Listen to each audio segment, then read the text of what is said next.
Welcome everyone to our next SAP online learning tutorial series.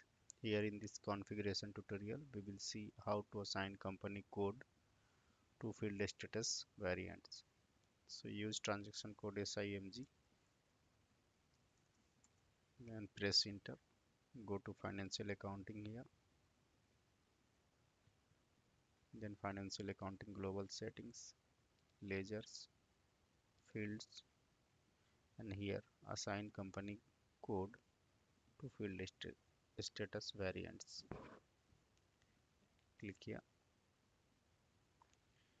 So here we can see like your company code and the field status variant is 7075. You can also like verify from here. You can see here, assign and press save here. Continue with this tier. So now you can see like your field status variant has been assigned to your company code. Thank you for watching this tutorial. Please subscribe our channel on YouTube.